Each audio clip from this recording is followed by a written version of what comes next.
Nagpur media से बातचीत के दौरान पूर्व मुख्यमंत्री पृथ्वीराज चव्हाण ने एनसीपी शरद पवार गुट के सांसदों की प्रधानमंत्री नरेंद्र मोदी से मुलाकात समेत कई मुद्दों पर अपनी प्रतिक्रिया साझा की।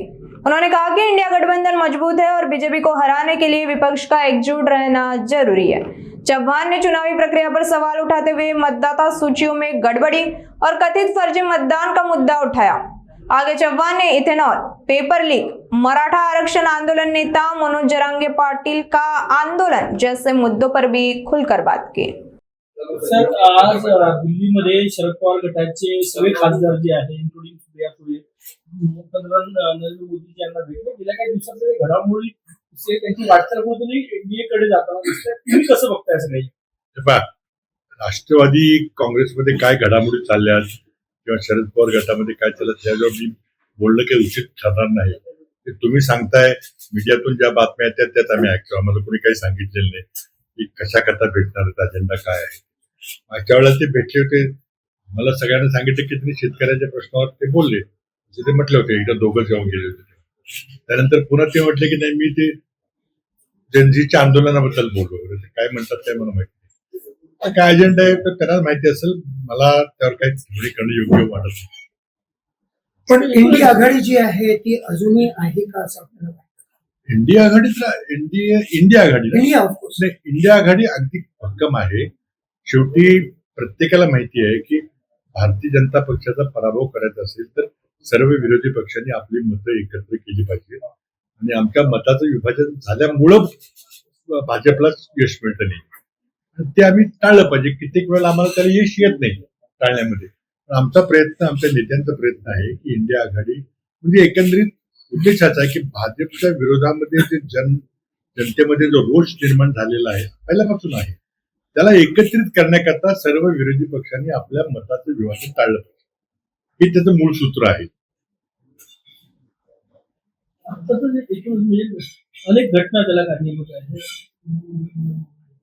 सीएम आणि जयंत पाटलांचा एकत्र प्रवास, त्यापूर्वी जयंत पाटील सीएमला जाऊन भेटले, नंतर मोदीजींना सुप्रियाताई आणि शरद पवार जाऊन भेटले, आता सगळे खासदार घेऊन जाऊन भेटले। ही एकूणच ही काही योगायोग नाही, तर काहीतरी स्क्रिप्टेड आहे, त्या दिशेने हे पावलं चाललेलं आहे। तुम्ही इतक्या दिवसाचा राजकीय अनुभव तुम्हाला काय होतंय असं वाटतंय राजकारणात? अशा जेव्हा घटना घडतात तेव्हा त्याच्या मागे काहीतरी वेगळा संदर्भ असतो, हे तुम्हालाही माहिती आहे, मलाही माहिती। पण आता एक्झॅक्टली कोणाचं काय चाललेलं आहे, कोण कोणाला कशा करता भेटतंय, सकृतदर्शनी ते सांगतात, काहीतरी कारण सांगतात, परंतु कशा करता भेटतंय हे आपल्याला सर्व माहिती आहे की जेव्हा अशा भेटीगाठी होतात आणि ज्या भेटीगाठी उघड होतात त्या वेगळ्या आहेत, त्या गुप्त होतात त्या आपल्याला कोणालाच कळत नाही, त्याही होतात। त्यामुळे काहीतरी कुठेतरी काहीतरी अस्वस्थता आहे, मी मागेही बोललो होतो इथं। कारण ते काय आहे की राष्ट्रवादीच्या कोणी मला सांगितलं असं नाही, मला आमचे जे सत्ता पक्षातले जे काही मित्रमंडळी जुने आहेत ते सांगतात की आम्ही हा पक्ष फोडणार, आम्ही उद्धव ठाकरेंचा पक्ष फोडला आम्ही राष्ट्रवादी पण फोडणार, असे हे लोक सांगतात। होतील का नाही माहित नाही, पण आता बोलताना म्हणजे जसं उघड भेटी होत आहे तशा गुप्त पण भेटी होतात असं वाटतं झाल्या होतो, मला माहिती आहे, मला माहिती आहे, पण ते राजकारणात होतात ना। आता शेवटी काय सगळ्याच उघड भेटी होतात असं नाही। मी मुख्यमंत्री असताना आमची बऱ्याच गुप्त भेटी व्हायच्या, माहिती आहे। एसआयआर प्रकरणामध्ये मोठ्या प्रमाणामध्ये देशभरामध्ये तुमच्या पक्षाच्या वतीने, इतर पक्षांच्या वतीनं, ममता बॅनर्जींच्या पक्षाच्या किंवा इतर मोठ्या प्रमाणामध्ये आवाज उठवला जातोय आणि महाराष्ट्रातील एसआयआर विदर्भातील मोठ्या प्रमाणात सुरू आहे।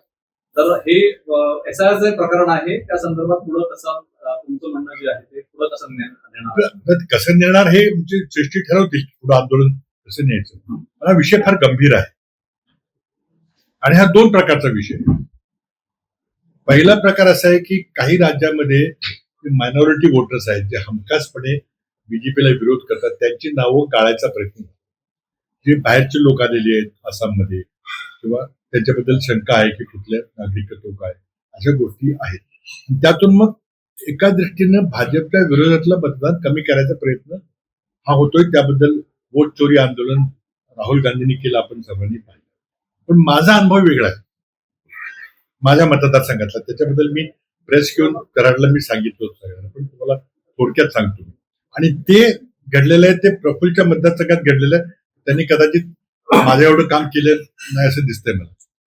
माझ्या मतदारसंघामध्ये 3,15,000 वोटर होते 2024च्या विधानसभेच्या आधी. मी तक्रारी केल्या की बरीच लोक डुप्लिकेट नाव आहेत, ट्रिप्लिकेट, आम्ही लेखी पत्र दिली, त्यावर काही केलं नाही सरकारने.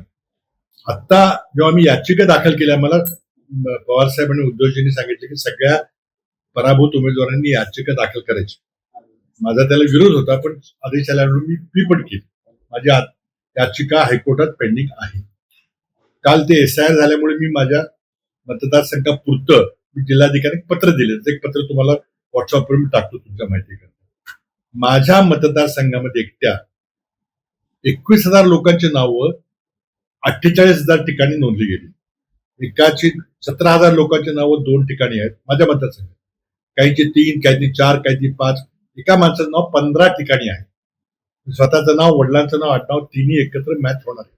सगळं कम्प्युटरने मी सगळं काढलं. माझ्या शेजारचे 5 मतदारसंघ आहेत भौगोलिक दृष्ट्या सल्ला.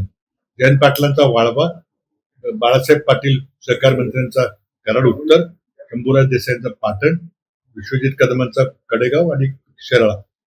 5 मतदारसंघातले, प्रत्येक मतदारसंघातले 7-7, 8-8 मतं कॉमन. सगळी यादी छापून कलेक्टरला दिली. एकूण 56,000 डुप्लिकेट मतं माझ्या मतदारसंघात. मला माहिती आहे की त्यातल्या बहुतेक सगळ्यांनी डुप्लिकेट मतदान केलं. हाताची शाही नेल पॉलिश रिमूव्हरनी काढून टाकायची आणि 3-3, 4-4दा करायचं. माझा मतदारसंघ अतिशय कॉम्पॅक्ट आहे. तासाभरात आपण संबंध मतदारसंघ फिरू शकतो. एका गावातून दुसऱ्या गावात जायला 5 मिनिटं लागतात. आणि सगळ्या शेजारच्या मतदारसंघांची डुप्लिकेट नावं ती केली. आम्ही सांगितलं होतं तरी यांनी काढले नाही. आता SIR प्रक्रिया झाल्यावर माझ्या कलेक्टरनी 48 मतं कमी केलीत माझ्या मतदारसंघात.